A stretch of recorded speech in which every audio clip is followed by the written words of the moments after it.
And here I thought we had a real new follower. Oh well.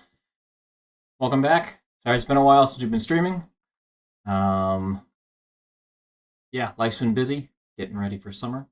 Yeah, so I am picking things up with some patches we've got in GWT right now. The last one that I worked on ended up boiling down to basically this change here as a fix. And I'm a little concerned that I've actually broken things. So I am today going to be building a test case for this to make sure that this fix doesn't have any side effects, which is ironic, given that we're checking for no side effects. The bug is that when var args for JS are implemented, sometimes the compiler has been generating code that breaks, or it doesn't make any sense. Sometimes it crashes the compiler, sometimes it generates bad code. And it all boils down to a couple of things. There's three things that are happening here. And the first one is, they all revolve around this comment. Move the potentially side-affecting qualifier to a temporary variable so that the code generation for calls that need apply don't need to handle the case. Okay, so what's actually happening to do all this? When we have var args of some kind in Java, let's see, where's the scratch button? There we go. JavaScript. When we have var args in Java, we have an extra argument at the end. So if we had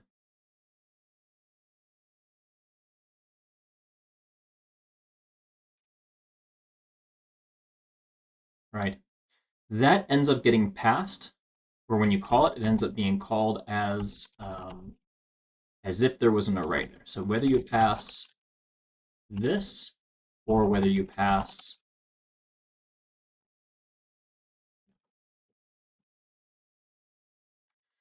whatever, it's the same result. If you call it with a list of arguments like this, or with a comma-separated set of arguments, the compiler ends up building a new string array, and then in the implementation of this, you get an array. On the other hand, in JavaScript, when you build something like this, where you've got function foo, you can't really specify arguments here. You can't name your arguments in a way that says, hey, this C will take up all the rest of them. Instead, what you usually end up doing is accessing the arguments special variable, and that is what you'll index into to say, okay, give me the first one, give me the second one, or iterate through them.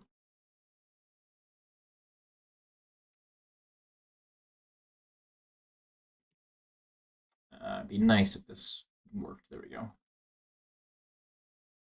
There we go. So we could iterate through them that way. Because this behaves like an array, it's not actually an array. I don't want to get into the specifics about how JavaScript actually works there. So the compiler, when it tries to figure out, okay, which of these two variants are you calling, needs to find a way to make this actually make sense. And the buggy case ends up being when, let's see here, JS type var args test. I think this is where I wrote the test. The buggy case is where we have a non-native method call a native method that is defined as a instance, which is static for some reason, so it's qualified. So we end up accessing this as window.instance.getLength. And if it was just by itself as a local or something, calling it instance, there'd be nothing special that has to be done. But because this is a field accessor on window, it's a qualified reference. So window.instance.getLength. And then we invoke this method, and then we pass in these arguments. The check here that we're looking at says there might be side effects by qualifying. So if you say window.instance and window for some reason has, let me just comment this out for the moment. It's possible to define window.instance as define property on window, and then you pass in this argument thing that says instance, and then you give it a way to configure this, get and set and things like that. So anyway, there's some JS magic you can do here that says, actually, when you call instance on window, you can invoke a method, which means there could be side effects. And side effects are what we're concerning here in this code to say, actually, in that case, when we rewrite this invocation here, we need to make sure to do it in a safe way, because the compiler will rewrite this in some cases to be window.instance.getLength.apply, and then the apply function takes, as we can see here, it takes this, and then it takes the arguments. So the this is window.instance, and then the arguments are whatever the string array was being passed in. So we need to say, here's the things, I want you to unroll them into this here, and that way whatever is in here can loop through them like this. And even if you have no arguments here, this will still reflect whatever the arguments array was that was passed in. So the side effect is the dangerous part, because you could have a different instance here than here, which would be terrible for someone to write code like that. And that was what it was trying to guard against, not considering the fact that you might actually have a legitimate reason to do this. What it's really worrying about is if you, instead of saying instance, you had some method here, foo, that qualifier there needs to be factored out into its own thing. Because pretty clearly, if you called foo here, we wouldn't like that, because foo might return different results at different times. So what we want to do instead is say temp window.foo, and then say temp.getLength, access the method apply temp array. So that's what the compiler is saying. Well, this is what I expect to see at this point. So this comment is saying we expect that everything's already been moved to a separate temp variable. The problem is it didn't actually check for that. It didn't actually check to see if there are side effects. Instead, it just said, well, if it's not a variable, we'll just go ahead and move it. And then it assumed that there will be no qualifier at all. Let's see here if we can find an easy way to show this without just going through it all. There was a bug that if you had any qualifier, we wouldn't clone qualified references properly. So if a name ref just had a name but no qualifier, we would clone it correctly. But if the name was null and we had an identity instead, which is just details about how the compiler keeps track of does it have a name or does it have a qualifier and identity, it would clone it incorrectly. And this particular constructor would end up building a JS name ref that was garbage and would crash the compiler later. So we say, if there is no name, there must be a qualifier, so we have to clone both of those. So this is what happens when we have some qualified reference that we need to clone. This fix is not needed if we do this change instead and let it be said that if you have a J field that has side effects, where did the highest side effects go? I did something dumb here. There we go. So here's the actual change itself. As side effects is implemented in all kinds of different things.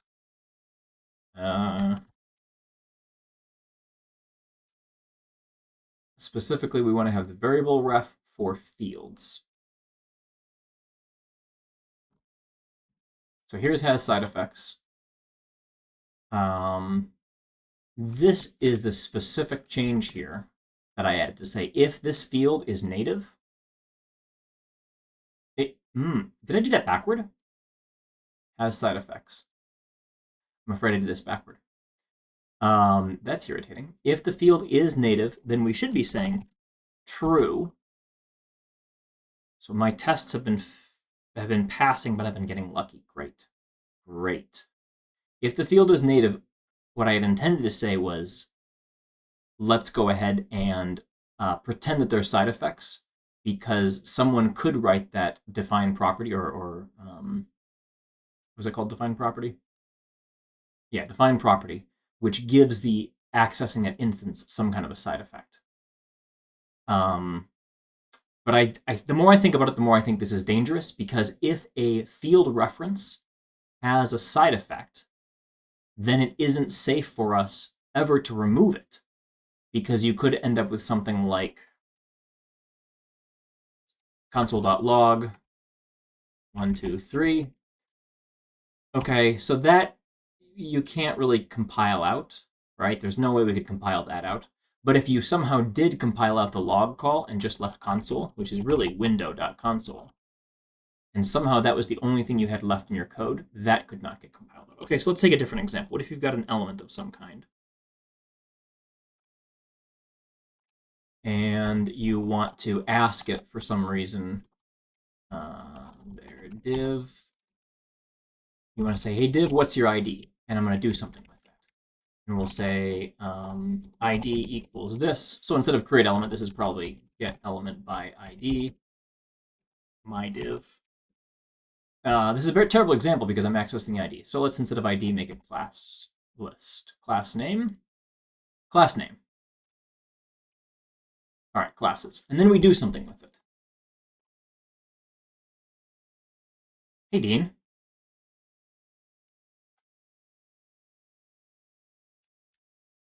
Thanks for following. So if we did something with this classes here, and this something was, let's say, logging debug, right?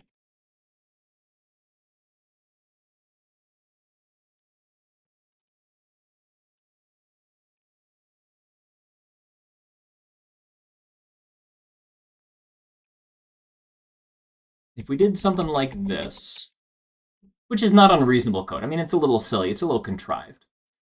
But the problem is, what if debug is false?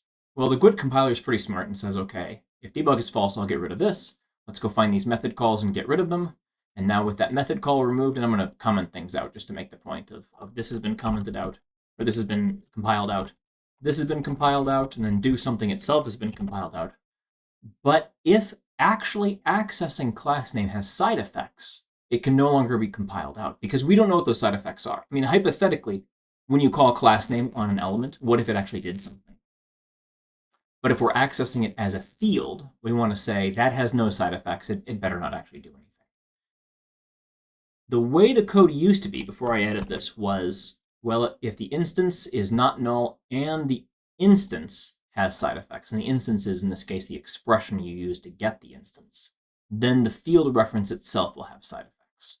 I'm not really sure if that makes sense entirely, but I think I can accept it. But the main thing is, if the instance didn't have side effects, and if we look at here, div itself, that expression has no side effects. So this whole thing is fine.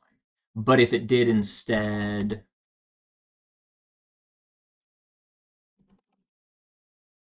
that now has side effects. So we can't remove this call according to what we're seeing there. This accessing this here is a method call. The method call could have side effects, so we have to leave it alone.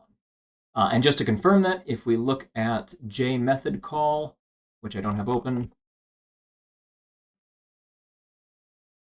so here's has side effects. I was actually looking for this earlier to make sure that this would make sense if we try to talk about it. It's possible to mark a method as side effect free. There's actually, let's see, there are two ways about this. You can call, hey, this method call has no side effects. I haven't investigated what calls this yet.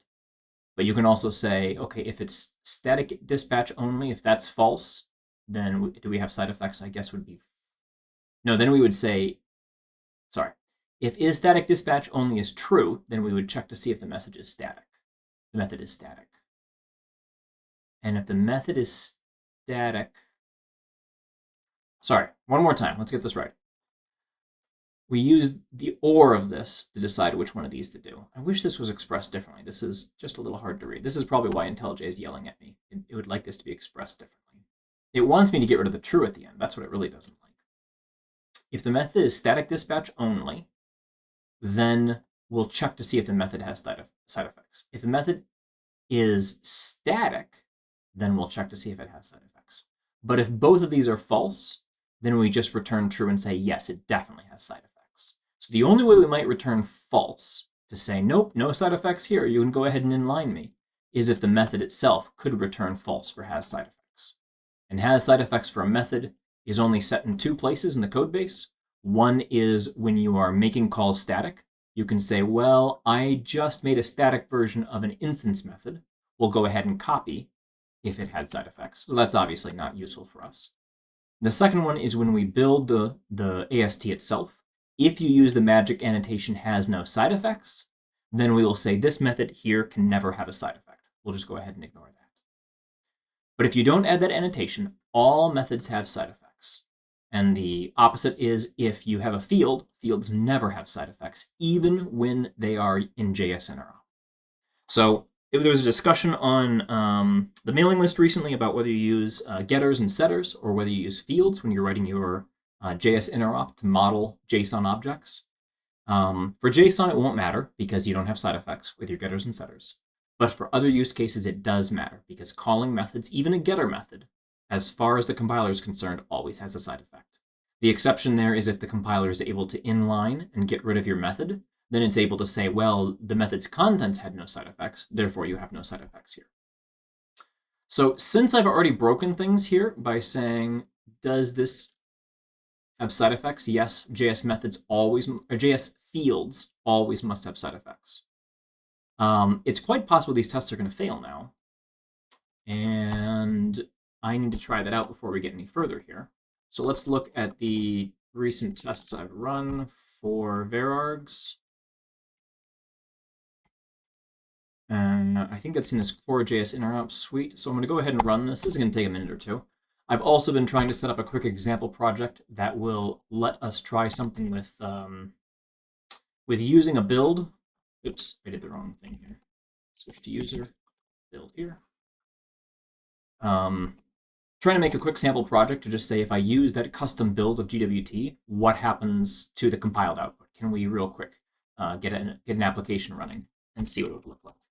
So let's set style to pretty so we can read it. We want it to be optimized, and we'll see what happens.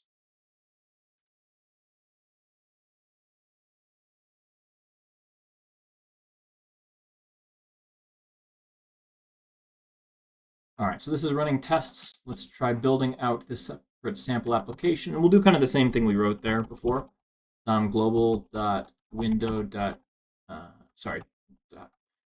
Document, get element by ID, or we just access the body tag, maybe. Will be. That is obviously a field. Field reference is not going to have a problem.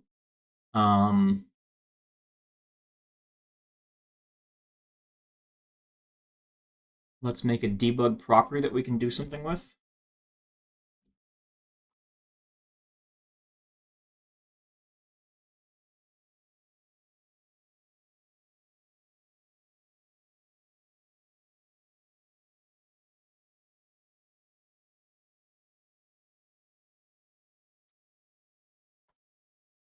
So by phrasing it like this, if debug is null or false or anything else other than true, debug will be false. So pretty much debug is always going to be false. And then we can say console.log so that we've got some side effect thing to use here, and we can see what the compiler comes up with to say, okay, what do we do about this? Now there's no actual method access here, so we'll just call that body1, and we'll make another one for body2. We probably should label these here. So we'll say, that way we can see in our output what actually is getting generated. And then we'll replace this with get element by tag name body. And we'll get at 0. So now I've got the DOM element. I am in JavaScript mode, so I'm using single quotes. There we go. And then what's your problem here? It returns an element, apparently. So we'll just put a cast in there. And then we'll see what happens to each of these. There's a method call here. So the method call may not be able to be inlined. Or not inlined, what's the word? Pruned, optimized out. But this one definitely should go away if things work properly. The code we had was broken, so I haven't done a new build since then. This is the build using GWT 2.11, I think. Yeah, this is just plain GWT 2.11. We'll do a clean once, because I haven't even built this since I started. I haven't even tested to see if the sample app is going to build anything and do anything. We did not actually run the build, the plugin. I have to set that up. This is not using the archetype. This is just, hey, let's hammer this out real fast.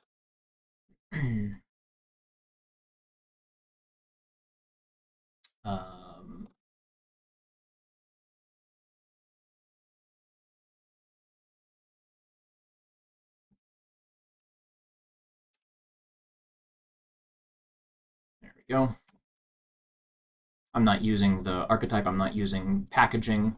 I'm just throwing this together real quick. And we forgot a step. Source level must be one of those. We only have 11, I guess. So when we switch to head snapshot, we'll have 17 if we want to play with that a little bit.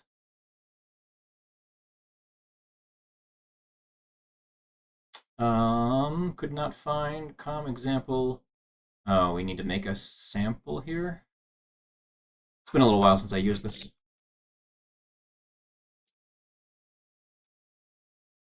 Let's get this right real quick. So we've got the plugin, we've got the dependencies. We need to create a module, but we need to run the generate module goal if we want that to work. So generate module will run by default what phase? Lifecycle phase, generate resources. Okay, so we need to actually declare one because we're not using the project setup that would make that happen automatically. So let's just say generate module, and then phase. I don't even think I need to declare the phase, but we're going to do it anyway just to be super explicit because I don't want to do this more than once. And this is how Maven works, so you know, whatever. Generate module. Do I even need one, or can I just let it do the implicit thing? I gotta quit doing clean. I gotta get rid of that. Looks like it generated one. Yep, we got one now, and we got our class. And no entry points defined. Right. So we have to define an entry point because we can't do it automatically. So let's make our module file.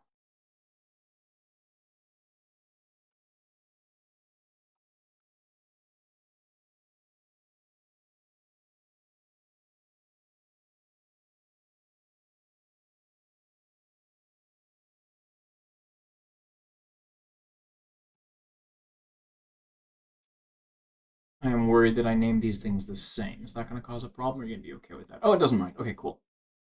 All right, we're going to have some JavaScript here. Here appears a sub-package called client. No problem, we'll need a source directive to make it accessible. I thought the default was to just make a... Oh, it isn't. It's not a default. It's what the archetype does. That's fine. I'm not using the archetype just because I didn't want to have enough other moving pieces that I'd have to worry about here.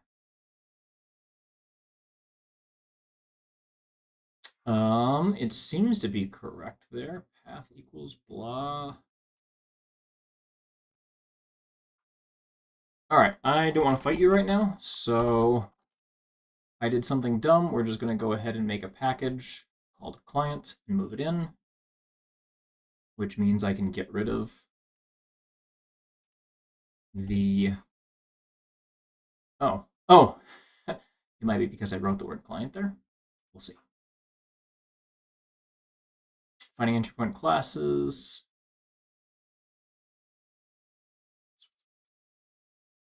See if something else changed when I did that. Yep, that changed.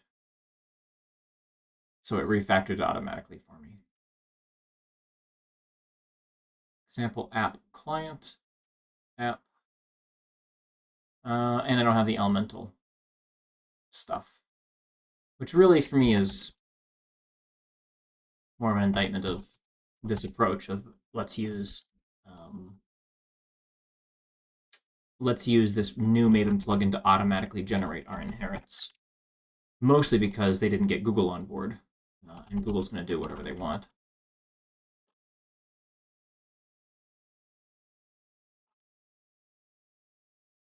What's it called? Just dumb? Let's take a quick look.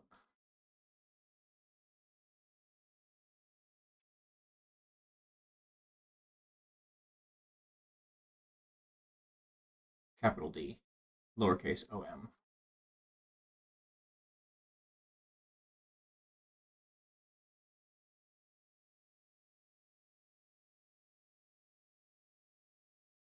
Inherits. Let's see how many times Colin can screw this up on our way to getting a simple example. The good news is that in this other window, the tests have passed. So I'm going to go ahead and kick off a build. We have to do a clean because of reasons. So now we'll have that in here. So we've actually got that flag set properly. Come on, what else do we got? Oh, we got to get a property. We got to define a value for the property. So let's do define configuration property. Name equals debug is multi-valued false. And then set configuration property.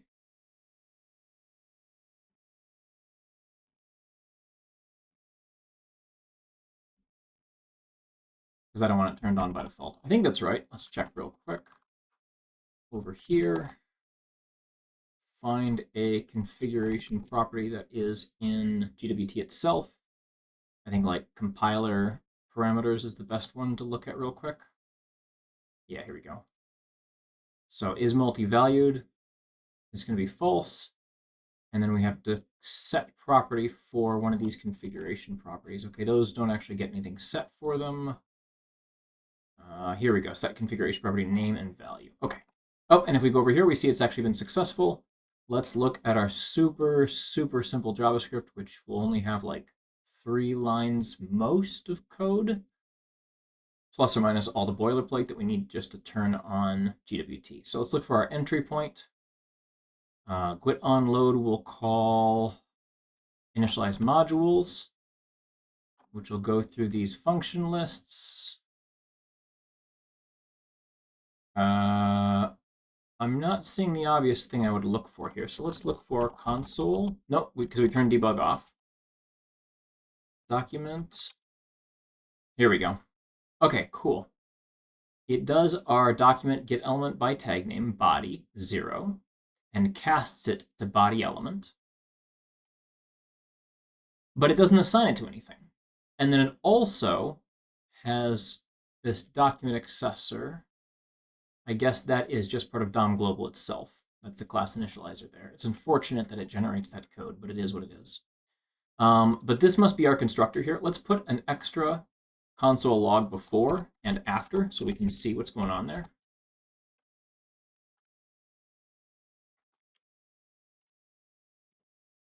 So now we'll clearly be able to see the code that brackets this little bit of, hey, did this get optimized out? And actually, I guess I should have done one more here. We should do a before up here, during. Maybe letters have been more appropriate for this. A, B, C, something like that. 1, 2, 3. But we will at least be able to tell, okay, when did you start trying to access these, and then when did you try to log them? This should be gone entirely because this is false. We want this optimized out, and then we want to see what happens to these things after it gets optimized out. So under GWT 2.11, so we're starting with stock 2.11, we have before, during, and after, and then this little bit here is all we have left. Right, so before, these 2 lines get mostly compiled out. This one goes away. This one still exists. There is the class initializer for DOM global that happens once at the top of the method, and then we've got this whole branch here goes away. If we were to flip debug to true, then this would come back, and we would also need to have this access still around, but it would probably get inlined. Okay, so the next thing we want to try is what happens if we update to head snapshot of GWT, which is here.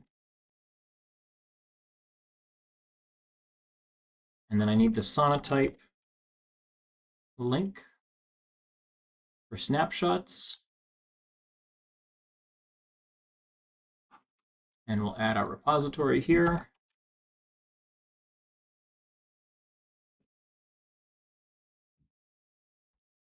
And then I think we need an ID for it.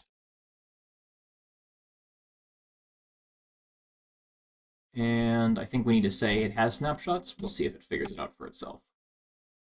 And then the next thing we'll do is, now that this build is finished, we're going to deploy. I've already got a particular version set for it, 2.12, and the number of the bug we're working on. So now it's going to build and deploy that, so we can copy that version and put it in our app after we finish this test. Okay, so actually we crashed, which is the bug we're looking for here. Something didn't work right because it ended up getting this garbage JS name. So it's pretty hard to test with that. We'd have to test with an old snapshot to make that work. So let's remove the repositories again, and let's use our custom GWT build version, which I'm just going to copy from here and then paste here. So I just built this moments ago over in the GWT window, right over here. And now we're compiling with that. And it was successful. And here's our output. So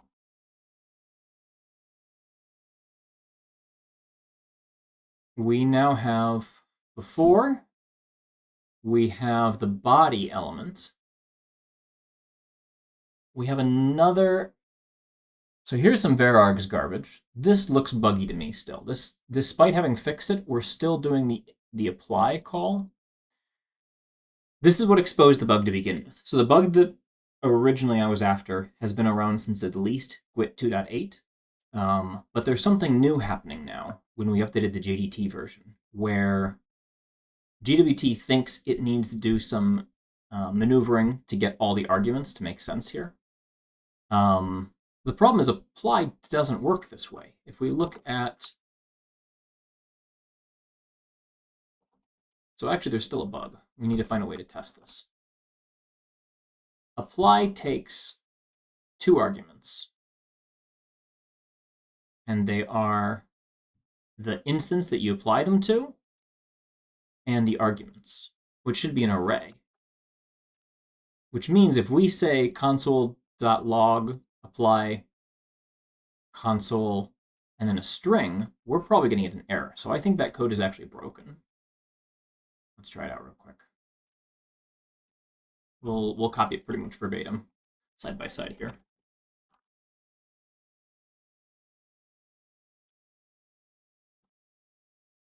All right, and then we say instance.log.apply instance and put a string there. And we do get an error. So this code is invalid too. The important thing though, well, not really important right now, because we haven't actually logged the field access. It looks like it inlined away the field access. I don't see where the body went.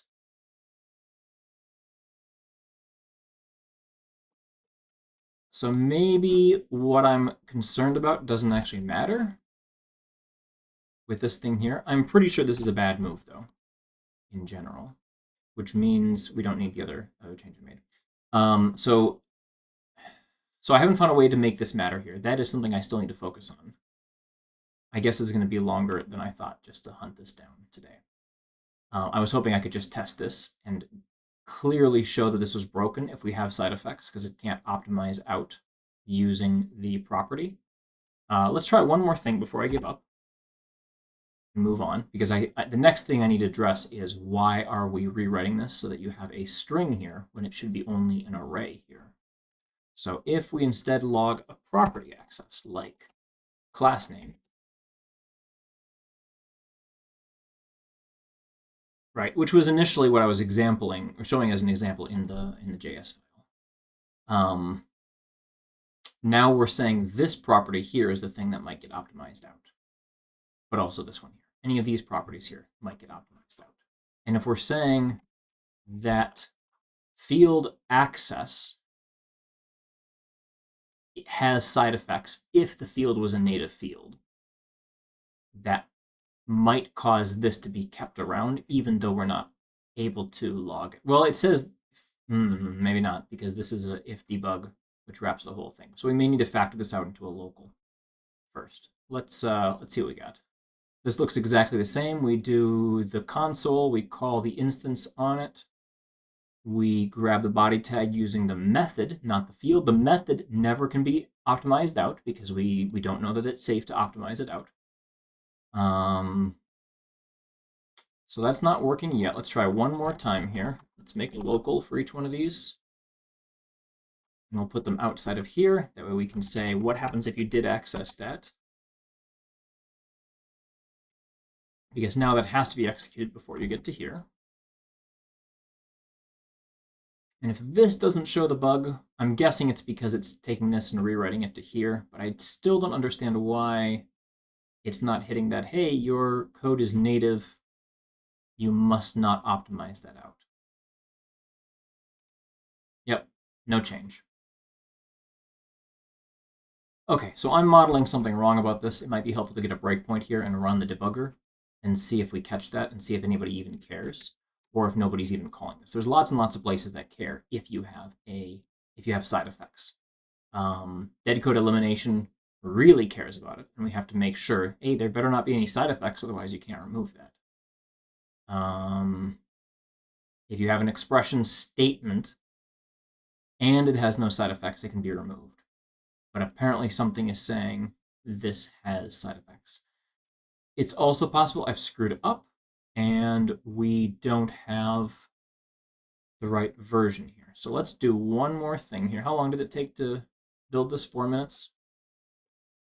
Let's go ahead and print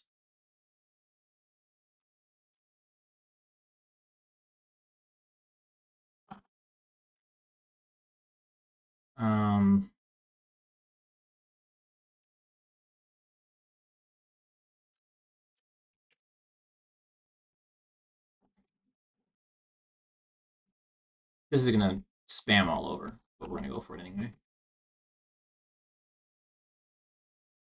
Okay. So the next thing to wonder about is, why are we getting this apply? Why is this apply happening and saying, hey, take this argument, even though it's not a list or an array, and put it in here? So that comes from implement.js varargs. We have a couple different ways we can do this. We've seen the name instance, $instance. So this is the local that's being created. And then this shows how we do, this shows how the temp gets assigned. This is still generating Java though, not JavaScript. The JavaScript varargs comes from implement.js varargs. Nope, that's what we've already got open.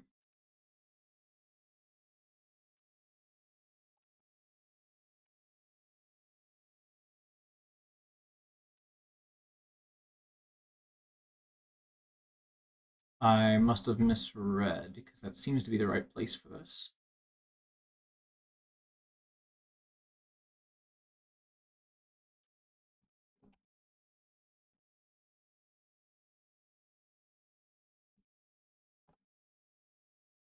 The inliner is what is getting rid of the vararg, so it's going to be the JavaScript generator.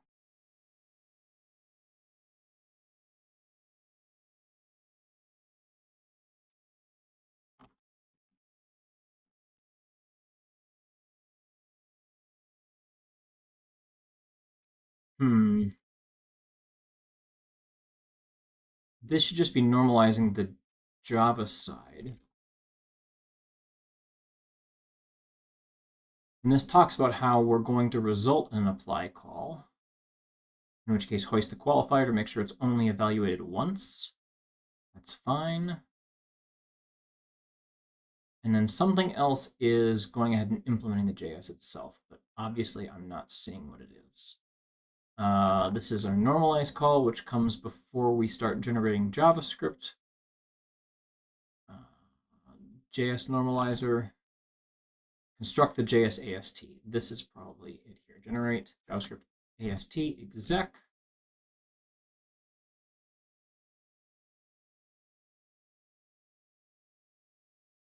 So it must be the normalizer instead. There's a separate tool that does this.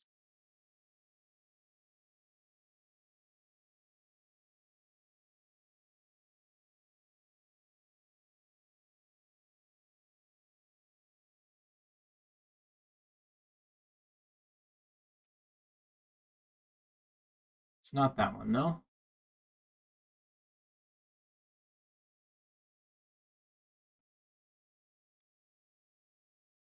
Well, this is silly. I can't remember where it is. I've spent how much time on this recently? And I lost track of where this particular thing lives.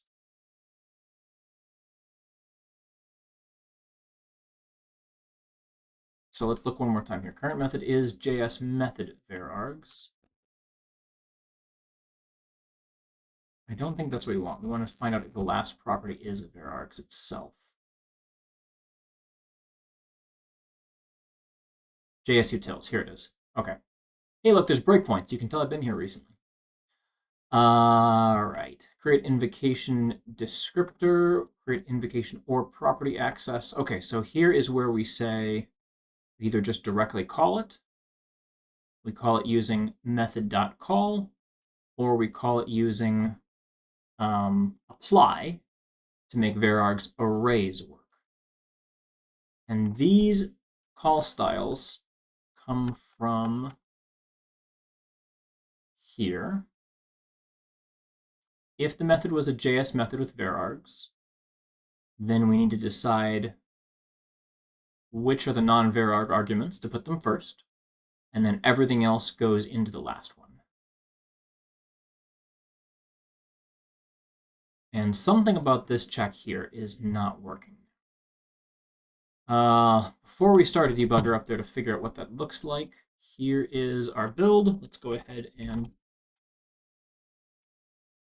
generate it real quick, and then we can build it from here and see if that made any difference, and see if we can even see that output, just to make sure that we're using the right build as we expect. Because if I'm using the wrong build, that's not gonna do anything we want.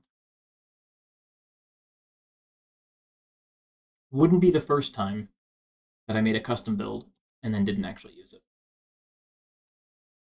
But the main thing we want to see here is if that has side effects gets logged. All right, lots and lots of no side effects, and a couple of little has side effects. So we could try and grab the breakpoint and say, hey, this thing had side effects. Why did it get optimized out if it had side effects? So some of those are clearly working properly. Let's tweak our POM so we can do some debugging of the compiler. So when we run the compiler, we need to add properties here to say, what are my compiler args? We need JVM args, though.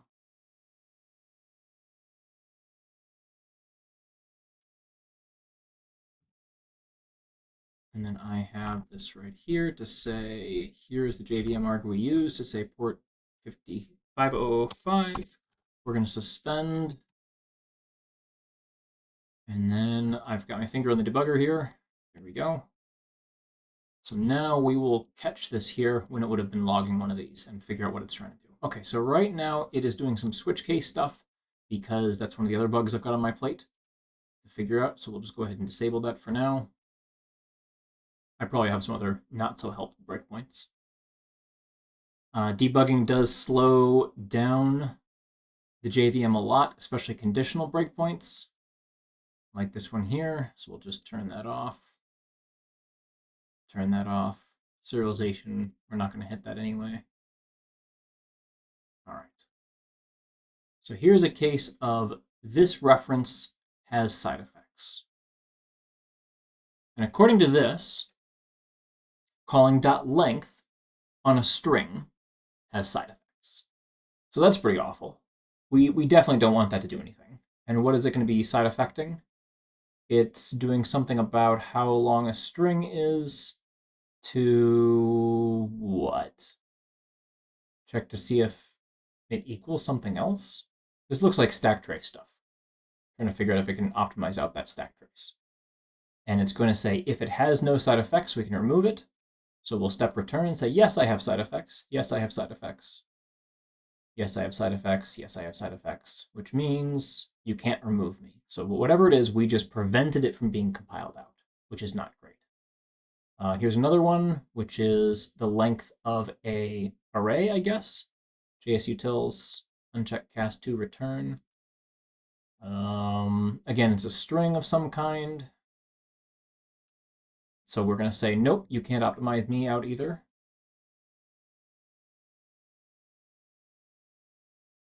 I'm going to skip these because we've seen them before and try to get to our interesting case. Oh boy, a lot of these. All right.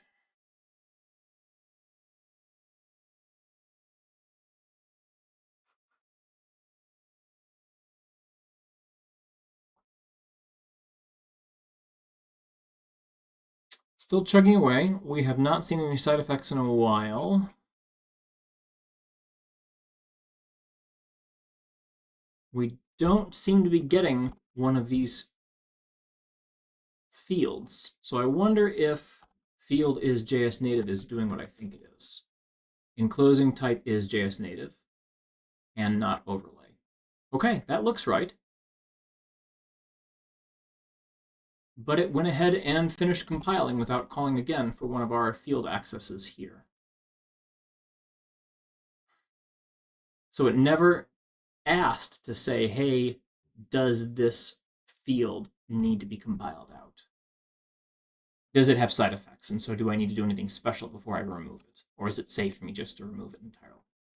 And like we said, if it was inside of here, that'd be one thing. It's safe to remove that. But it looks like some code is assuming it is always safe to remove these field access, which, you know, it's not wrong. I think that is the wrong part of my patch anyway, so I would like to entirely kill this.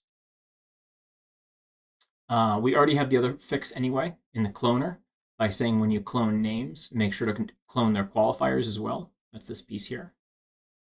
So this should generate valid code, except for the varargs, how it ended up using apply for that. So the next thing we want to do is go back into JSUtils and try and catch it when it actually fails there and see what's going wrong.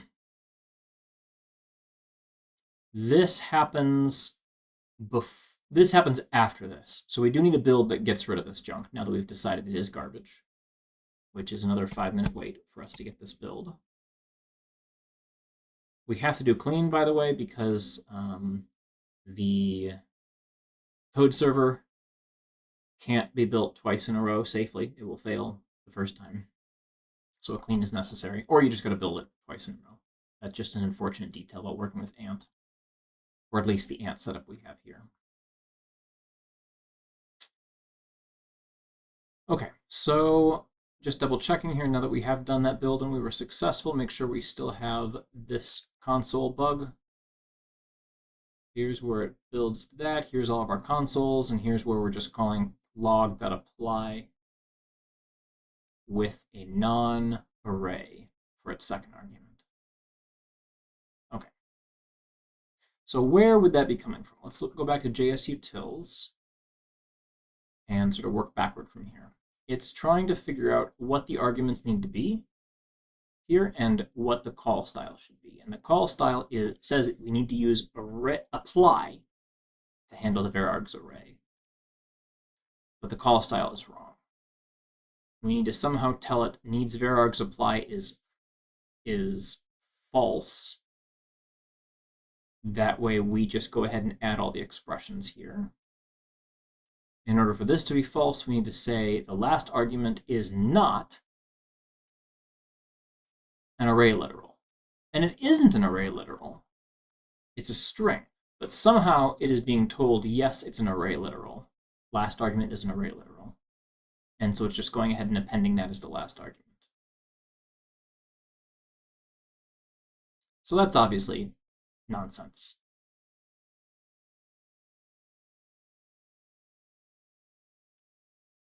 There's one more bit of logic that could come in here, and that is if you had these non-var arguments, then when we get to the accessor for that, we end up writing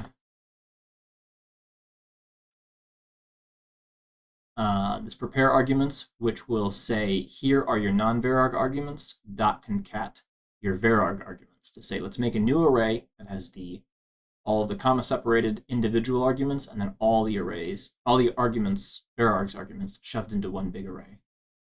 So we're not seeing this pattern, or this pattern, which is with instance, because you can have a qualified name that apply with null, meaning it's some static method, or you can have an instance with a name.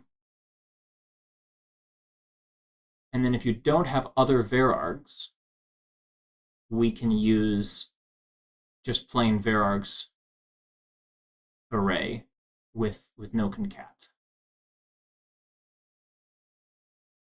Okay.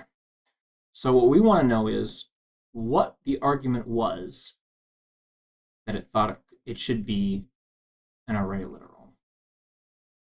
So JS array literal, this is on the JS side of the AST, right? So there's three ASTs, abstract source trees, that you end up with in GWT. The first one is the JDT, and the JDT is your own real source code. And then we read all that in through JDT's compiler, and we write up the GWT Java AST. It's not really Java anymore though, because there's special calls for gwt.create and unchecked casts and a few other things like that. And this is what we rewrite to say, okay, let's make our GWT program all one big program and optimize it out using Java types. And then there's a third AST, which is our output. And I guess I'm doing it backward because the camera. So we start with over here. We start over here with Java, and then GWT's Java AST, and then GWT's JS AST. So this is part of the last phase here. We're actually writing some content out. And so the question is, what creates this, and why has it created that on a single string?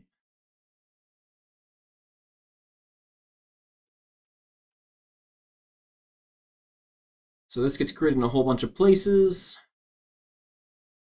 And this gets created in a bunch of places, 3 places, so not that many. One of them including called from here. So it looks like we could just stick a breakpoint there if we really want to know where it gets called from right away. This is a small enough program, I think we're going to go for that. JS utils, we want to re-enable this. And we'll just go ahead and catch every single time we get stuck. So starting this up. Sorry, I hit the wrong button. Then we start this debugger. So it needs to do, well, that was pretty quick. Got here way faster than I was expecting. JSON utils, we're going to ignore that. JavaScript object, module utils, I think we can ignore that. Class, internal, JS util, map factory, stack trace, junk. I'm guessing these are inside of Gisney expressions that the compiler itself has. Yeah, there we go. So we want to walk until after all the Gisney stuff is done.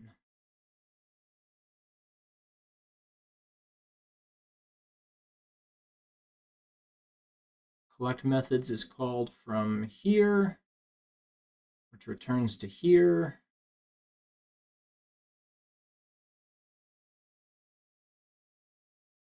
All right, so that is just collecting Gisney, and then we've got a map of it here. So we don't want to pause until we get to 171 of Gisney method creator. So let's go back to our breakpoint and edit it to say disable, no, not disable, enable once we hit.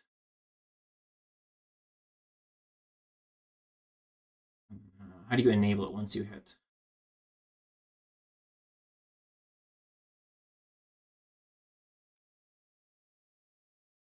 I don't want to disable it. I want to say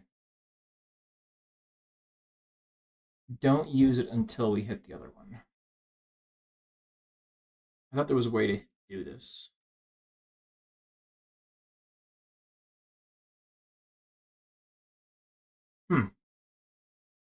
Well, that's irritating. The other option here is I can just turn it off until we hit that other breakpoint. There we go. That was definitely easier. All right, we're putting the breakpoint back here again. Continue. I guess we're hitting that a whole lot more than I thought, which means we have to hit this once per Java file. That's irritating.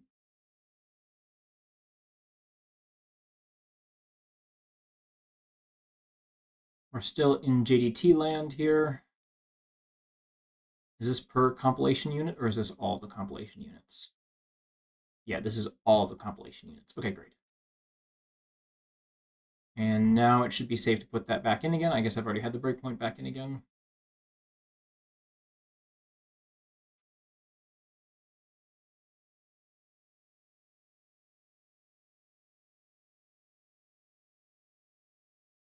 While I'm waiting, I'm looking real quick. Oh, I'm not waiting anymore. Okay, so here's our string before, calling on console.log. So something has already rewritten this to be instance.log.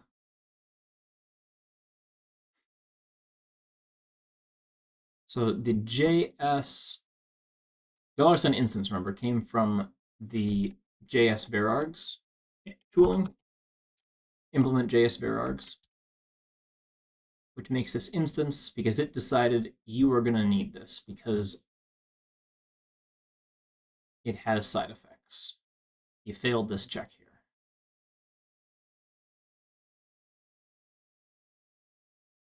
So that's not great. The original method is console.log, right? It's an instance method on $instance. And we are going to say, what is last argument? Last argument is a string literal. So to be needs varargs, oh, it needs to be not an array. Okay, it needs to be this, it needs to be a varargs method, and it needs to not be an array. And that was true because it's a string.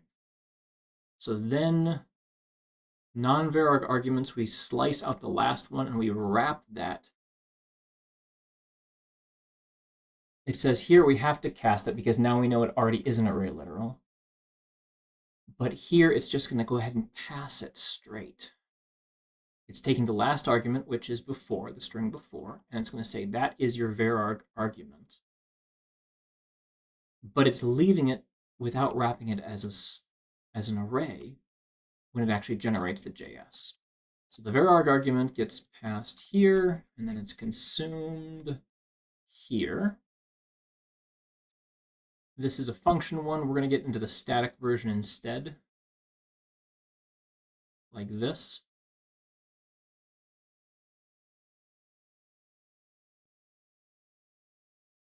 $299, $223, sorry, $299, $323, $333. It's not a constructor call, it's a method call. It's not a super call, it's an instance method, so it's going to be one of these.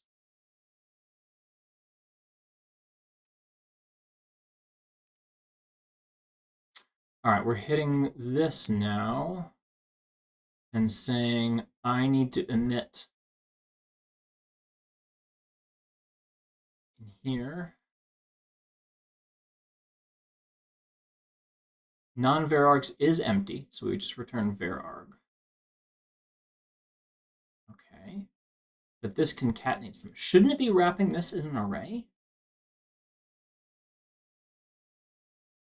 I mean, in our case, it shouldn't be, right? Because we know that there's no need to use varargs for this. So some earlier heuristic is failing and saying we actually need to do something special here, which we don't, because there's only one argument. It did not fail in older versions of GWT.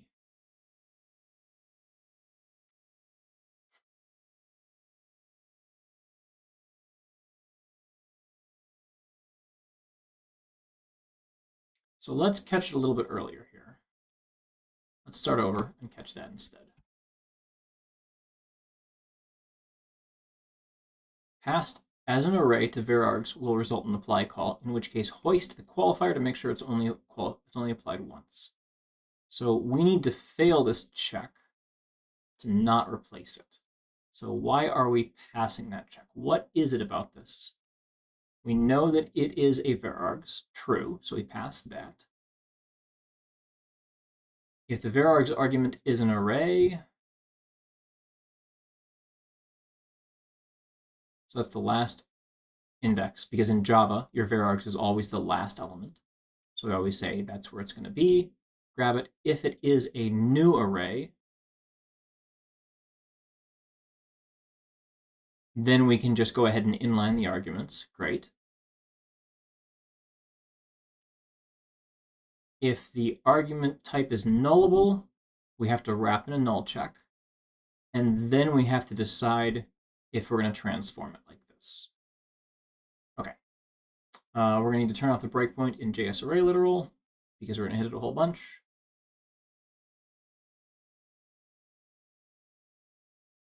All right. So we're pretty sure we're not going to hit that again, I guess. Yeah, thank you. I guess we hit that a couple of times. Okay, so we have just passed the check to say, yes, this instance here requires that we use apply. So first of all, does it need dynamic dispatch? True. Okay, so we need to fail one of these checks because they're all ORed together.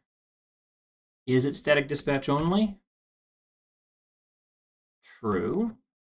Is instance non-null? True. And is all of this thing here true? Because it's negated, so it's actually false. True. Okay. Obviously, those things are all true.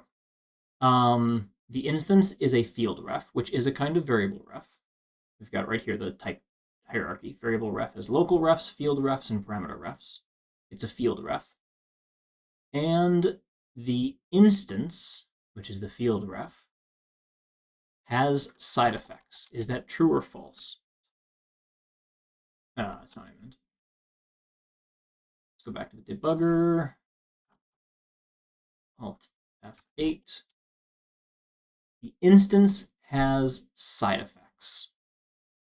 Accessing the field ref has side effects. Which means, is it the class initializer? Is that what's biting us here? Or is the instance? It shouldn't have a class initializer because it's not an instance method. It is an instance method. So the instance must have side effects.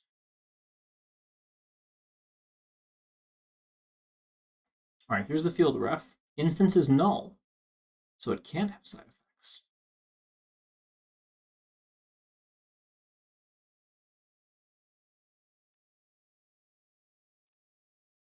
If instance does not equal null, true. No, that's false. So has side effects is false. We should hit this one and just return false. Unless has class initializer is true. If it's a field, if it's not a static field and not a final compile time constant, then we need to check to see if it has a class initializer. Well, maybe that's the problem. But how would that have changed one version to the next?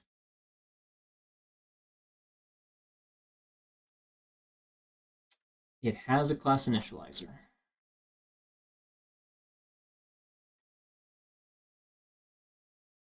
So how would that have changed?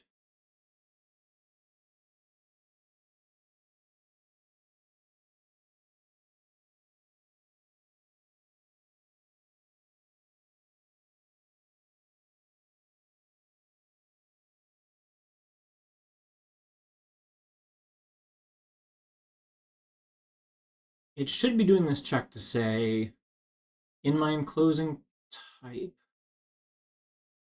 well, let's see, my enclosing type check class initializer to field enclosing type. So has it already initialized that for some reason? The thing is, nothing should have changed about this from one version of GWT to the next.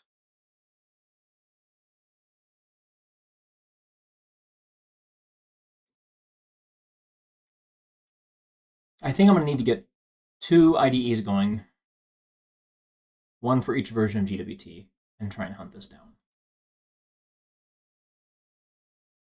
Okay, that is very frustrating. And doing it on the stream is just going to be me frustrating everybody else. So I think I'm going to give this a break. I think I've only got the one change to commit here, which we think is just wrong, so we're going to go ahead and remove it. A little note.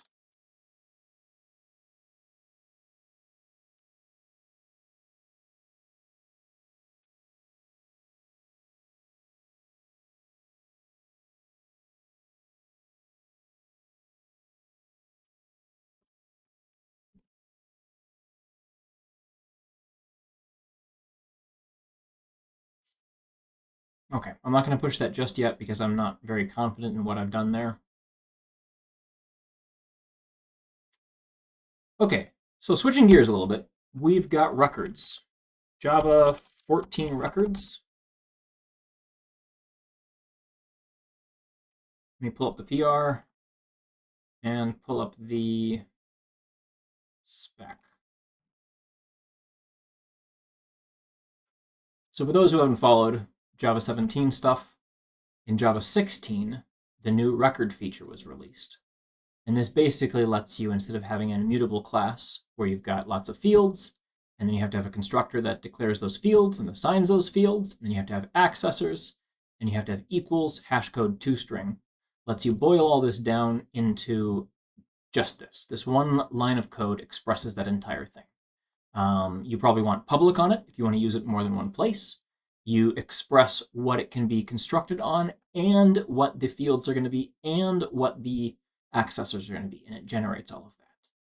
So we made an issue for this, we built an approach for it, and we've been implementing it. The implementation is basically done. We need some more tests on it, so we're going to go today through the spec and see if there's any other fun tests we need to do. You know, more constructor arguments. You can actually declare a real constructor in there if you want. And you can specify different arguments, or even the same arguments, as what the type is actually declared with.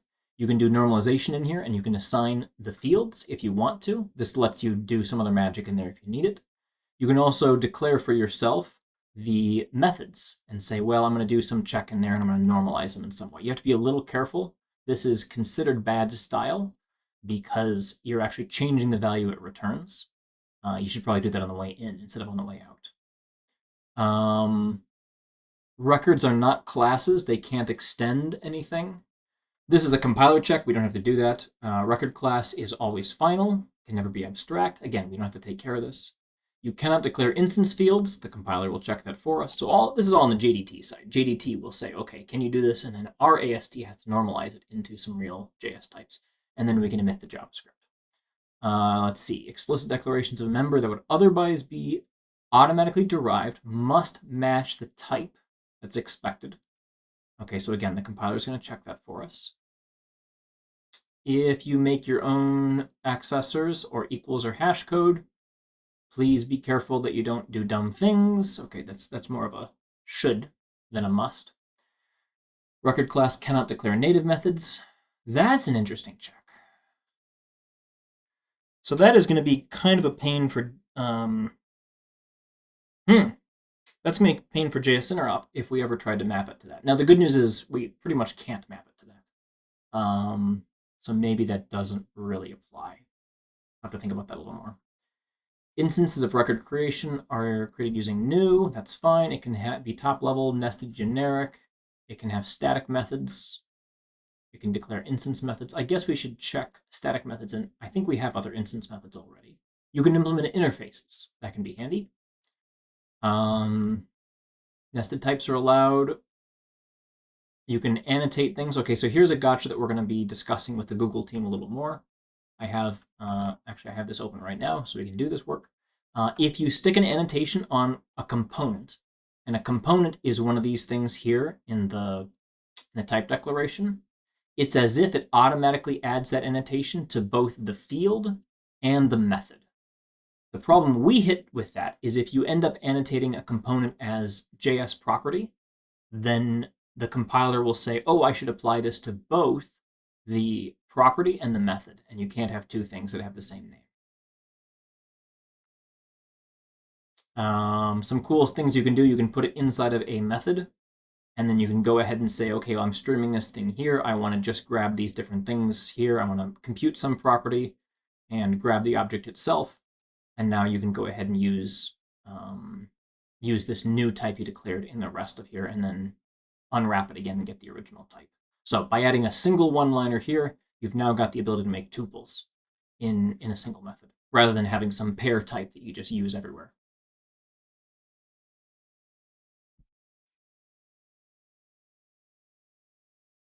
Yeah, the annotations is the big thing we got to worry about here. So for annotations, I put together a patch for Google after asking them to say what they would think of this. And I basically wanted to clarify the semantics a little bit to say records by default, if you map them to JS, should behave as if each of their components is a JS property. And Google is pushing back. They're not interested. So I'm going to back this out, and we're going to change it to say, if you decorate a record component with property, it only applies to the method. So let's read what JS property actually does right now to see how we need to clarify this. JS property marks a field or method that is translated directly into a JavaScript property, preserving its name. If it is applied to a method, it will be treated as a property accessor. As a result, instead of translating method calls to property methods as method calls in JS, they will be translated as property lookups. When a property method implemented by a JS is implemented, when a property method is implemented by a JS class, such methods will be generated as property accessors. Such methods will be generated as property accessors. Whatever, doesn't matter. In JavaScript, hence the property access will trigger the execution of the matching, getter, or setter methods. JS property follows Java Bean style naming conventions to extract the default property name. If the Java Bean convention is not followed, the name should be set explicitly. So we want to break that too.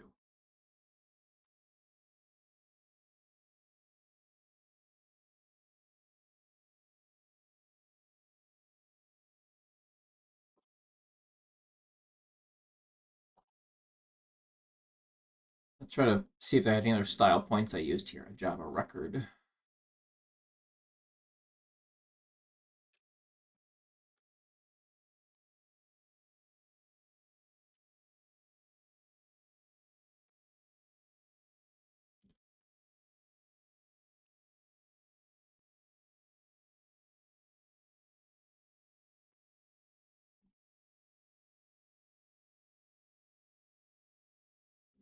I think the not required is going to be the later part here. Let's see here. When it's applied to record components, the annotation will only apply to the accessor and not to the field. Otherwise, this would result in a naming conflict. Additionally, all right, let's fix this new line nonsense a little bit. Additionally, the Java Bean style convention is not required, as record accessors do not begin with get or is.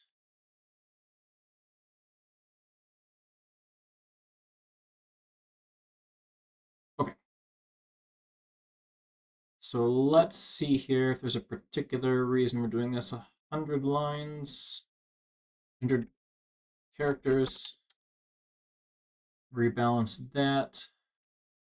100, just over 100. Okay. And then we want to back out this change here.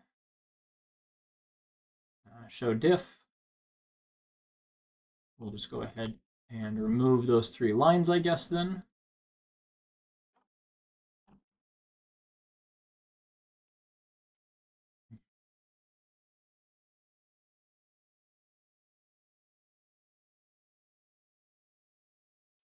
Let's make sure we got all of them here, because I only see property here. Did I already automatically add that?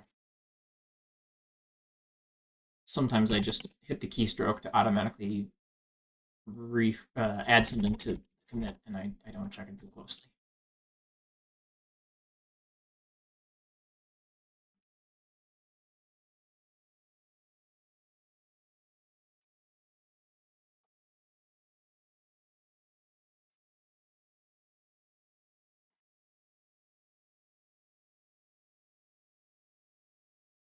It's fine. I don't care about the wrap there.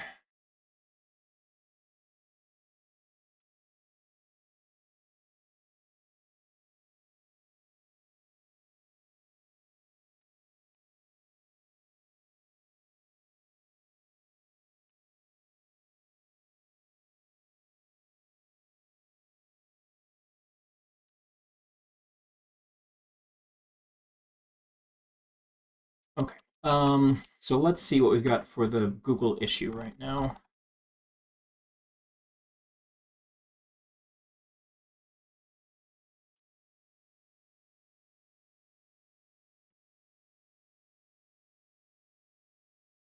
Okay, so we're going to edit this here afterward. Does not attempt to address native support. So we can actually make this a new pull request. I think I should make it a separate one. Like enums, if this is to be supported, it will likely require its own annotation semantics. Well, we could use the same one. So the problem is Google is not optimistic about what changes this would have for their compiled size. They also have some funny weirdness around if you use closure and you declare a getter, the compiler will never optimize it. But if you use methods, the compiler will optimize it into nothing. So it's the difference between this and this, because it's able to say that new a dot get foo plus 1 is always going to be 2. But if you say new a dot get foo, it will say, well, that's different. That's totally different. You can't do that. Oh, this is wrong. He didn't catch me on this. Damn it. Let's open up the closure app spot. There we go.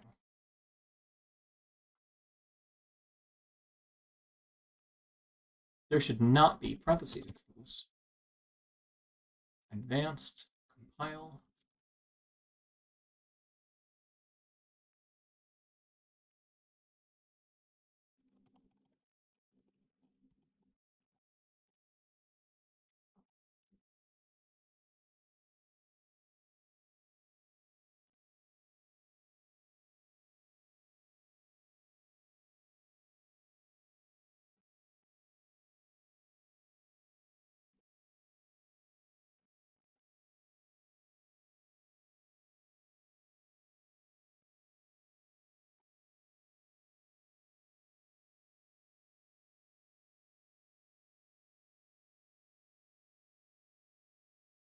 That's the output.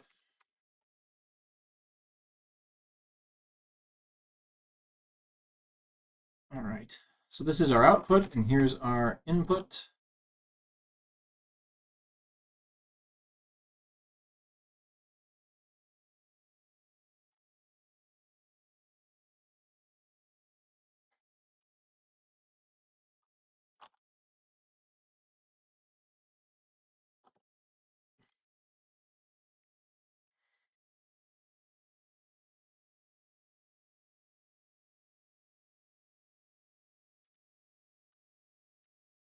Okay. So now let's just go ahead and push this as is. We can always bring it back later. Origin non-native records.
All right. Let's see what they think about that. So now we need to change how the pull request itself works. Right now I have, let's pull up GWT, let's switch branches, and let's look at my commits. Let's see if we do log stat. We want to look for the JS interop checks. I thought I put some in here specifically. Maybe it's in here.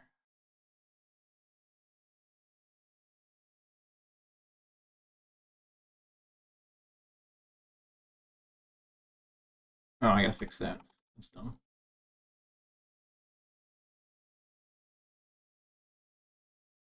Wait, this is switch expression. I'm on the wrong branch.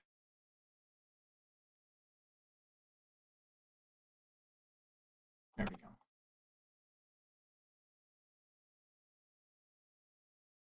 Okay, here we go again.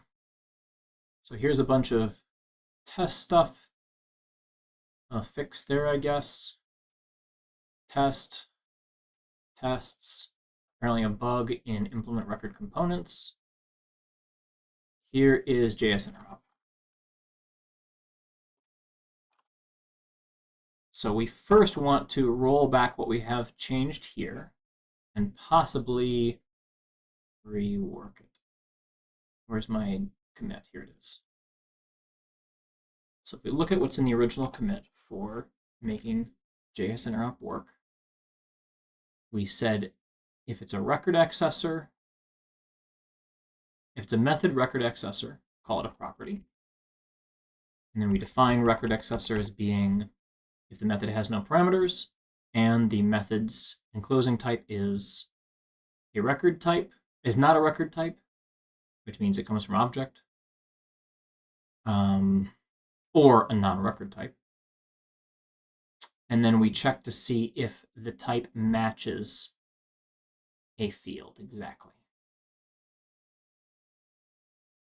So I would love for this to still be an option, but for the time being, we're just going to go ahead and revert that. That was not right at all, was it?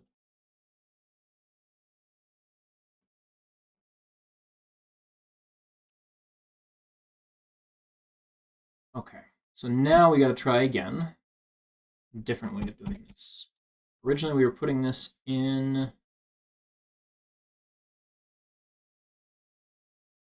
about line 135. So now we got to do this a little bit differently. Let's check our tests first of all to see if something broke here as a result of this. And that's going to be our compiler suite. And Java 17 test, which I was looking at with Ahmed just shortly before this call for his instance of changes. Okay, so we have sealed classes. We have record now. Here's our test for records to make sure all kinds of fun stuff works. Here's a JS record type. So we did something fun here where we said here is a plain Java object that maps to some record type that we say exists. And then we also have a record type. And this ends up being a different way to talk to JavaScript in order to talk to this. And so now that we've done this, we need to mark these as JS property.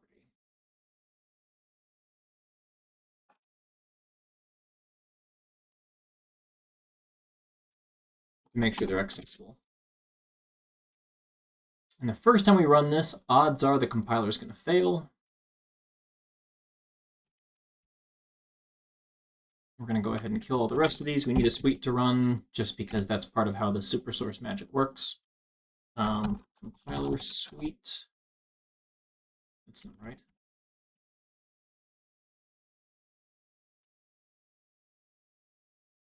I don't care about dev mode.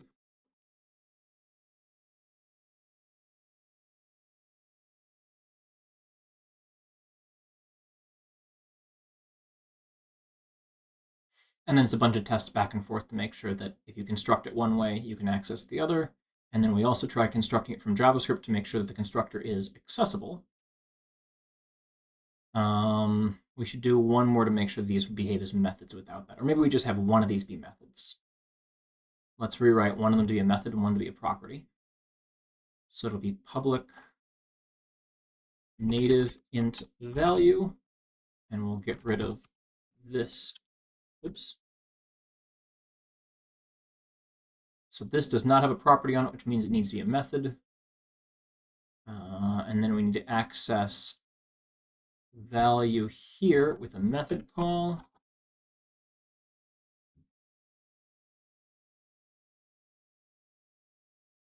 I am aware these are going to fail. That's the point. We want them to fail so that we can go through and fix the bugs we're introducing, because this is the new expectations. Frankly, this was going to need to be implemented anyway to make sure you could define them either way. But there we go. Might be good to have a third one to stick method on to make sure that method behaves the way we expect. So name, value, what's another easy generic field name we could put on a thing that doesn't have a name?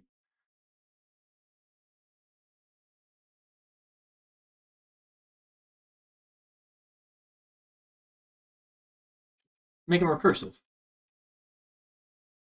We'll do it.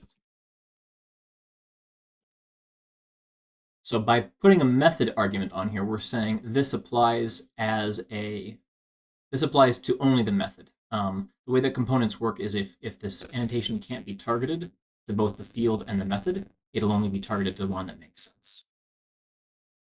So let's make sure we got an import for, yep, we already do. And then we'll go ahead and hook up some tests for this. So we'll start with the null.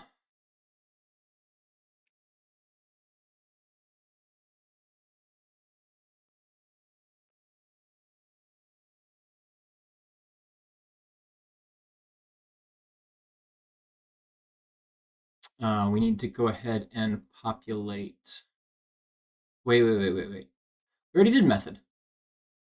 It's done on this one explicitly. Okay, let's back up here then. We don't need to redo everything if we already have that.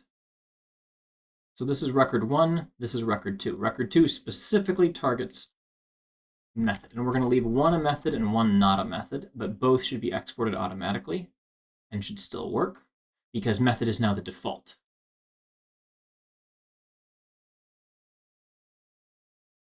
So here's 2 with methods for accessors.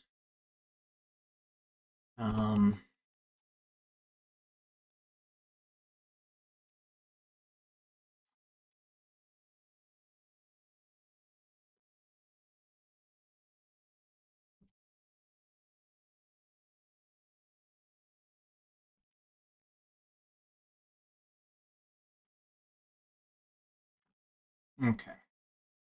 I have no idea when I actually started this, if the test was still failing, but we've got all the other build stuff done up to that point. So now this test is a little more specific. Let's see what the output is. So this is in user test. Which one failed? Draft HTML unit, reports, compiler suite, and it got the wrong thing. So it got the parent null. Okay, so it was in the moment when I had that wired up halfway. So we'll get that in there, and then let's go look at the implementation and see what we need to change to make this make sense.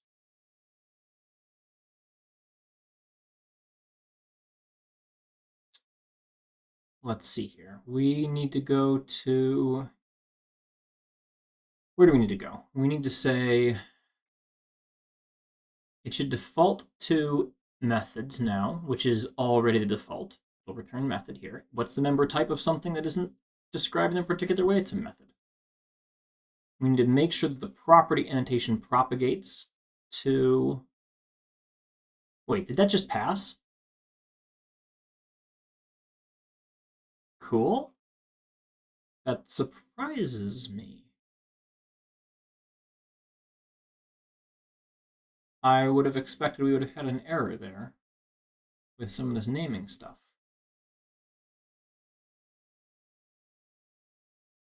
Hmm.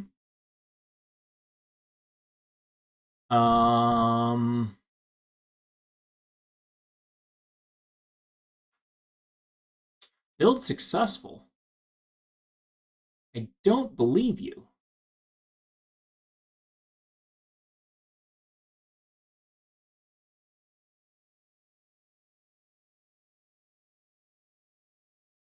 All right, so this is unreadable. We need to turn on pretty, and we need to turn off all of this emulated stack trace stuff.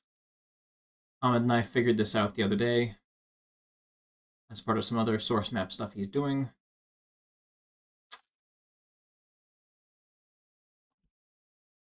So we're going to say you need to have set property name equals value equals, and I forget what the actual property is, but it's something like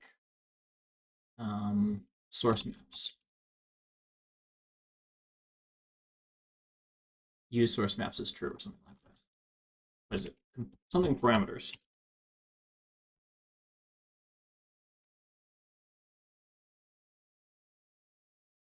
Oh, and it's not find in files, it's open file. Wrong dialog. There we go. This is the correct version of the file. But it's not compiler parameter. Yeah, here it is. Compiler use symbol maps, use source maps. We want that to be true. So we'll say that, and we'll say that. And then we will tweak user build.xml to say style pretty.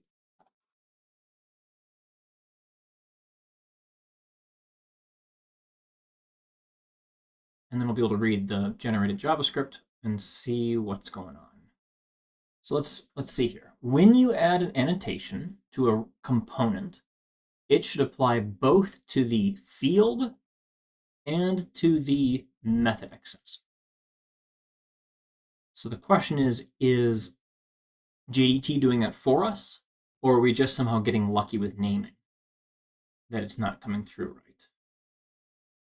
Because this needs to show up on the method accessor. Yeah, geez, it is still passing. I don't believe it. Like, really don't believe it. All right, is this readable now? Yeah, it's readable now. Okay, so let's look for JS record 1 and see what it came up with to build this. Still has stack trace junk, so I screwed something up there. Here's the constructor for it. Let's see where the type declaration is.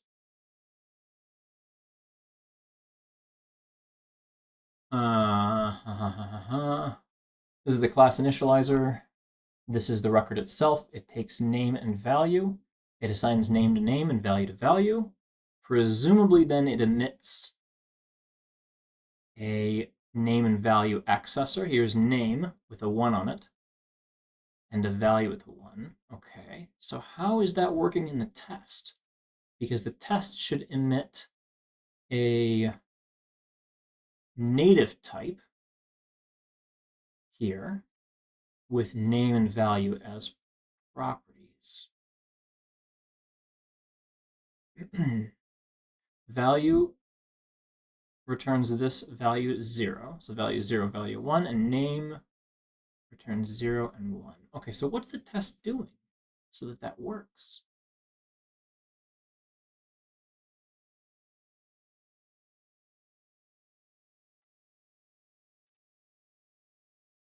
Here we go. Here's R1 and O1. O1 is calling the exported name. Oh, but it's got the wrong name here. What did I do wrong here? If this is a native type, these should be native. Value should be just a plain native method called value, and name should be a property.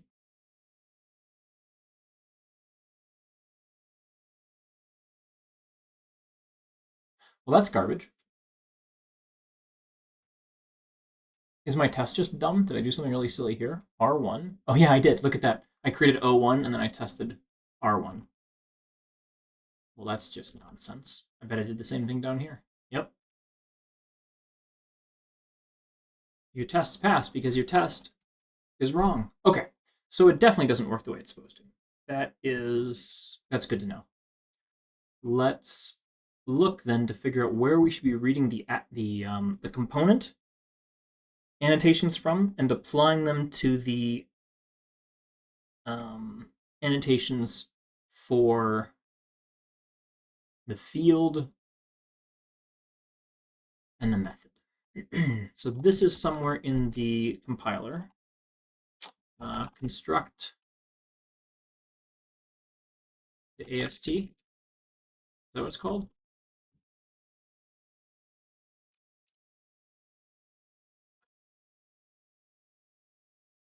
Generate JavaScript AST is the other end of this.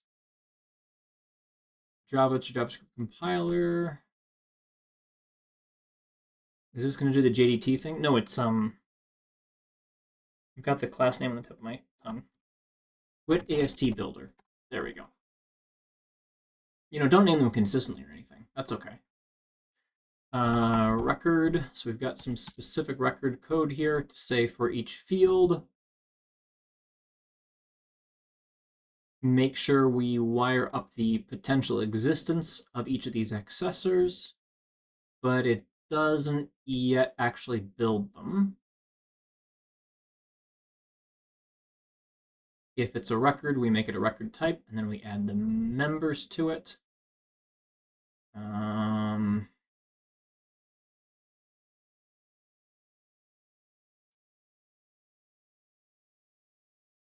Build the implicit record component accessor methods.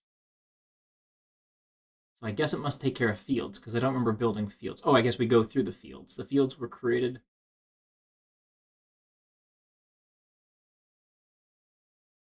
And then we make the method bindings, which are JDT types. But for some reason, those don't seem to propagate annotations properly. So I guess we're going to need to drop a breakpoint in there. Okay, we got a build failure now, or a test failure, as we expected to begin with. We got some compile errors. Those are probably fine. No, they're not.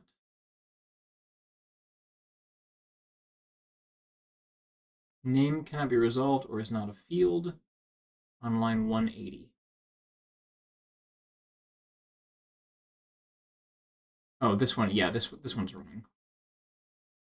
It should be parentheses. See, I should have noticed that. Should have noticed it not working.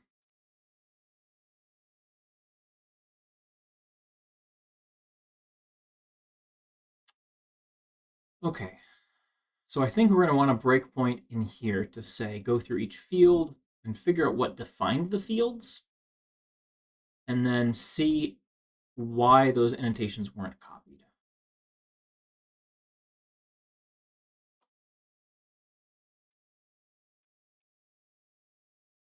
So there's a field, that's a lambda specific one, so we're going to look for the non-lambda ones. Create synthetic field. This is an enum map field, and this is the actual field declaration. So we are not picking up annotations from here, it seems.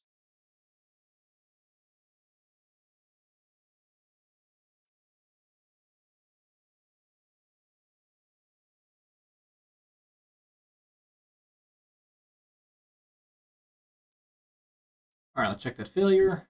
New failure, expected foo, actual null. All right, great. So now we're getting the expected failures. We have tests that should validate if our code makes sense. So something should be creating this field here to say, here is the annotations you should have. Because when you write like a GWT generator, right, you can read annotations off of fields and members and classes. So something has to go through and say, hey, I found a JDT field. Let's make a GWT field out of it.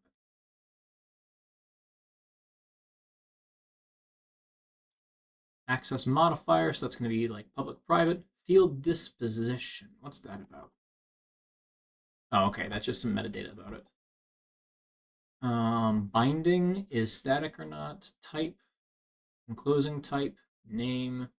Info is source info, right? Yeah. Okay, so where do you get your annotations from?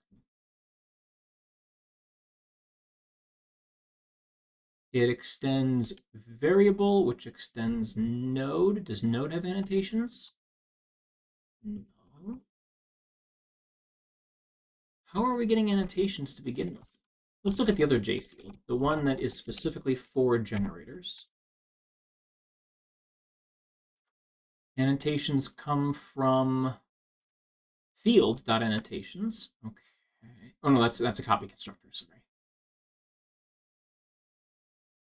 Declared annotations comes from this constructor.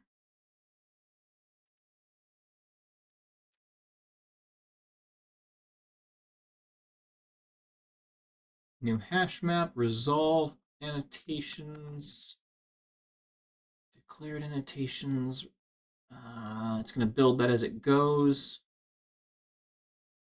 Annotation, collect annotation data. So it must not be present. Collect annotation data is the second argument here. Doesn't look like. Oh, it is. Field.getAnnotations. Collect field data. Visitor. So how? Oh, it uses ASM. It goes over bytecode. Oh, you weasels. Oh, I remember this now. Yeah, because you can't actually compile if you have only sources for annotations. You need bytecode because it's going to read the bytecode. And you need the bytecode of the thing that has the annotations on it. Okay, whatever. It's fine.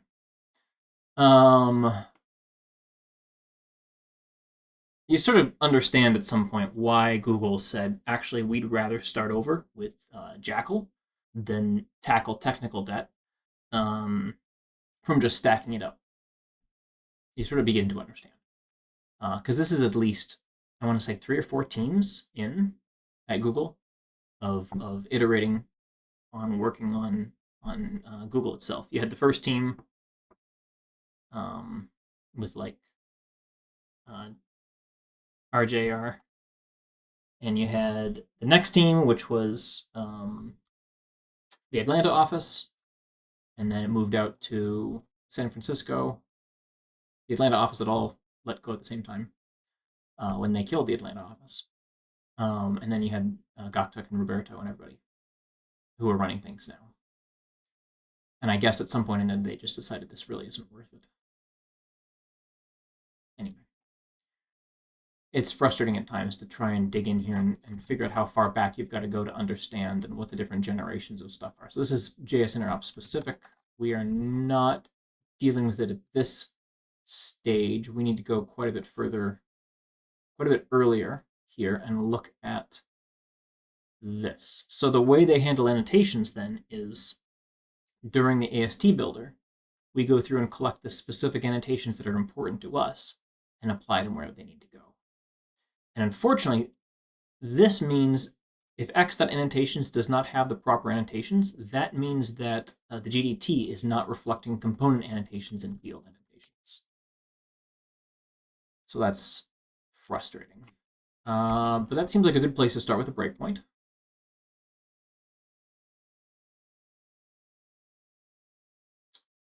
But only for records.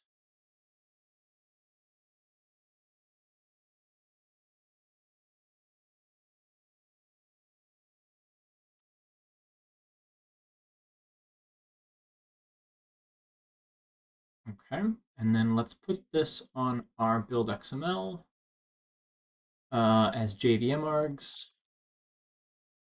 Suspend yes, because it could fail so early, or could catch so early that we miss it.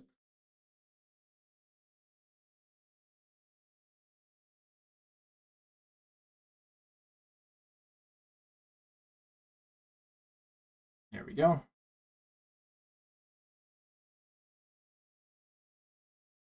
So we want to see what was actually on there for our record type. And there's only a couple of record types, so we're going to catch the right one pretty much for sure. Okay, we don't need this anymore. That's just building the GWT AST.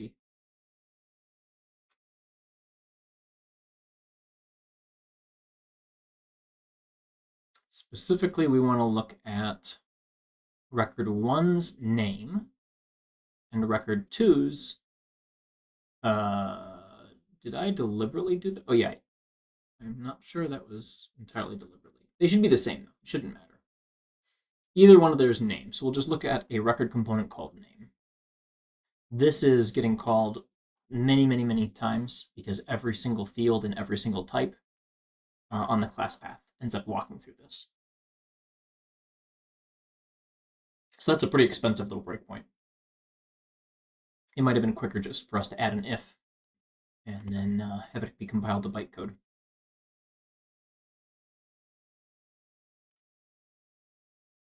So I'm looking real quick to see if there's some kind of a record declaration we could hit instead. Record component, here we go. Records have their own annotations. It finished and it never hit anything. That must be for the first test, the annotation test.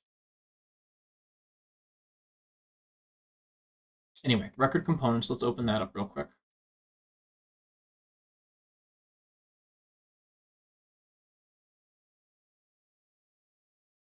I'm wondering who assigns this to see if there's any way that we could catch it earlier or expect that it should have been set. Or if we can say, hey, you're a field, you were created from a record component. Does the record component know about its fields or vice versa? It knows about its type.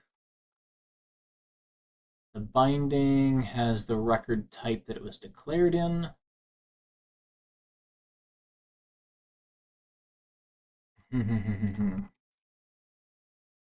Field declaration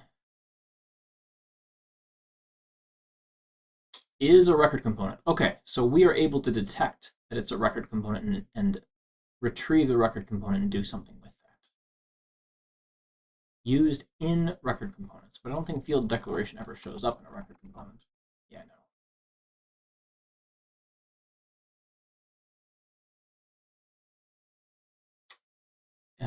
If it is not in a record component, we would do something special there.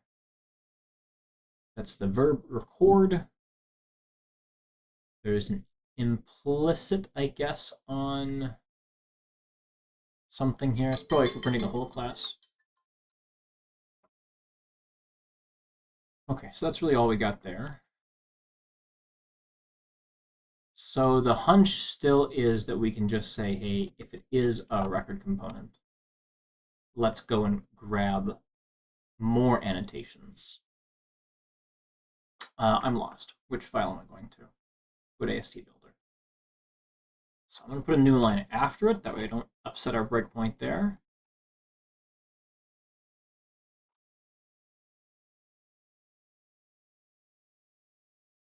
But it's going to be something to the tune of if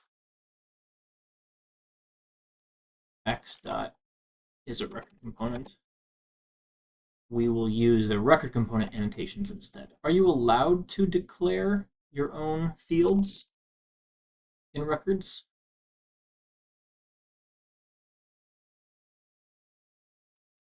They're implicitly declared. Can you explicitly declare them?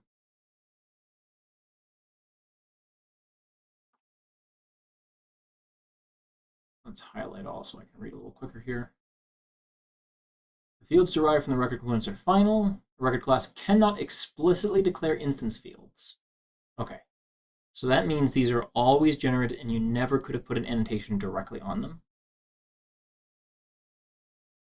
So if it's a record component, we always do the interop properties from the record component itself. And now we are way later in the build. That's weird. So we never saw the fields is what that means. The compiler never even saw the fields.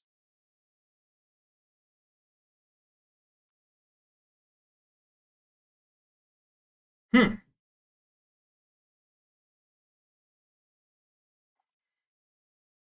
That is interesting. The compiler never saw the underlying fields. Something had to build them, though.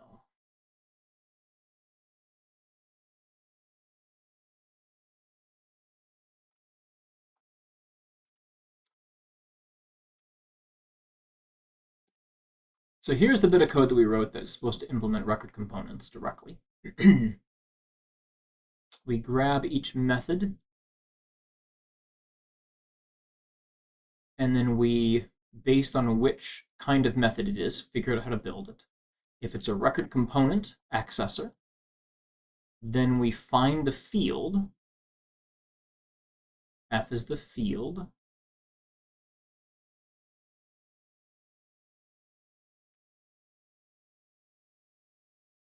If the method has the same name as a component or field, something populated the field.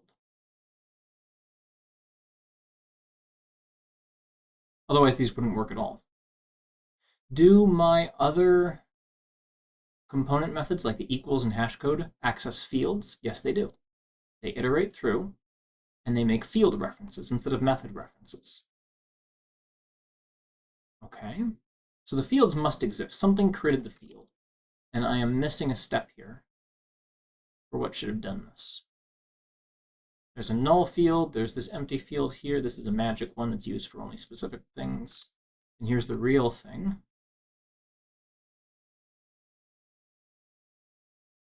Enum field, the other field method calls this. What's this? Lambda. Synthetic field. I don't think that's part of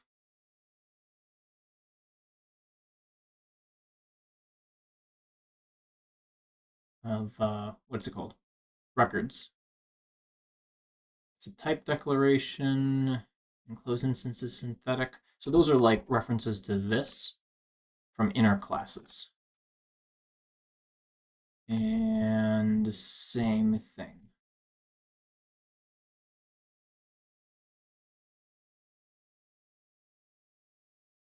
Map. This is for enums. And this is the one we were trying to catch, but we failed to catch. There was one more after this, the reference mapper. Maybe the reference mapper does it for us. Create field binding.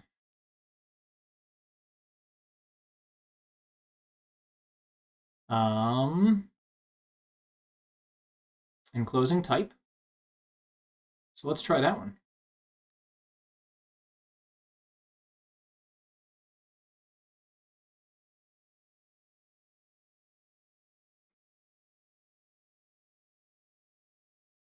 Yeah, thanks. Super helpful.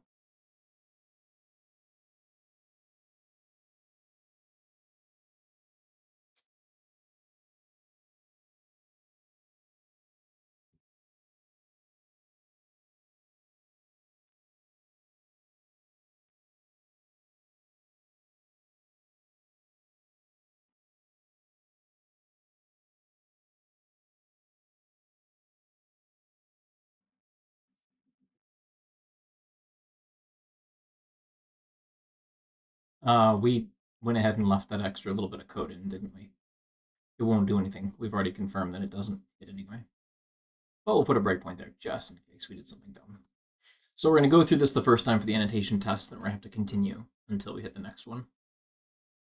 We did this last time, we already know that. We know this one's not going to hit, so I'm just going to go ahead and take off that breakpoint. If it does hit, then we'll figure out what to do next. The other place we added this was the reference mapper for create field.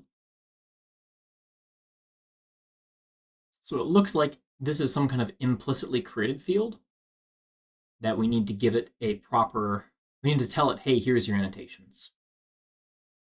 It'd be helpful to understand what kind of fields even get created here, because maybe there's other cases we got to worry about here. So here's a field binding we call get on. This gets called in a whole bunch of places. If field is a field binding, then we make sure the field is not null. What are we actually doing here? Resolve name reference. So what is this, like fields that didn't exist yet for some reason?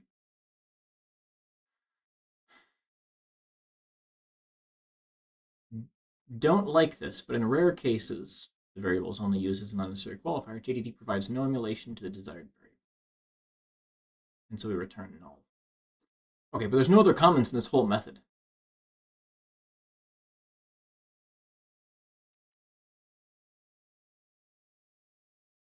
I don't really blame GDT for not having a lot of docs around this, but it wouldn't have killed the Googlers who wrote this to put an occasional note about what this is for. So this should resolve fields that already existed, but apparently it also is responsible for creating new ones.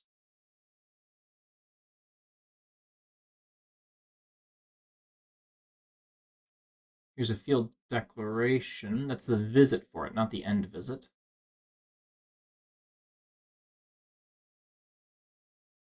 That's a synthetic field. That's the enum field. All right, this is fine because we're in the test for annotations.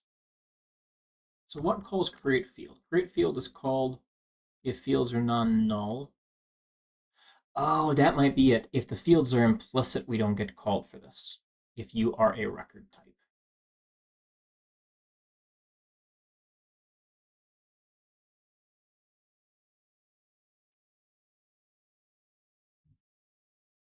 So it creates the fields here, and then if it's a record, oh, interesting. We already had a breakpoint there. If X is a record. But we still got past it again.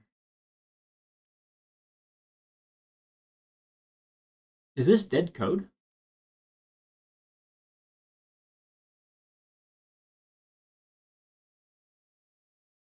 That's weird. Is there a third test?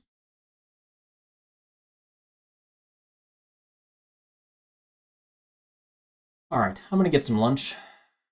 Might be back on this afternoon to deal with this more. Records is far enough now, except for whatever's going on right here, that I feel like we're close enough. We should say it's time to get some early cuts of this release out. Instance of is just about done. We've got a little bit of other emulation stuff added. We've already got sealed classes and the new text block expression done and tested. With instance of and with records, the only thing that's left is switch expressions. I don't have that up for review yet, but all parts of it except for one compiler pass that needs to be cleaned up to make sure it still passes with switch expressions is written and ready to go. So I think that's going to be the next piece to say, okay, we're ready for release. That plus that bug we were looking at this morning about varargs. Once we have varargs unbroken again, and granted, it's an old bug. It's been happening for a long time. But once we have it fixed for whatever is causing it to happen a little more frequently, I think we're ready to start looking at a release. So yeah, it's not the fun stuff we got to deal with, but it's the getting along with Google to make sure that Jackal and GWT have the same interpretation of how you add these. I know that they have no plans anytime soon to support Java 17. So it is a little bit nice to say, hey, open source with, a couple of guys twice a month doing support here can outpace them. But it does mean we also have to get along with them to make sure that our usage is consistent about how these annotations work. So anyway, thanks very much for hanging out. And I will probably be back in 2 weeks. Next week we got a holiday, so I need to use a little of that time to catch up with my other stuff. So see you in a couple weeks. Thanks for hanging out.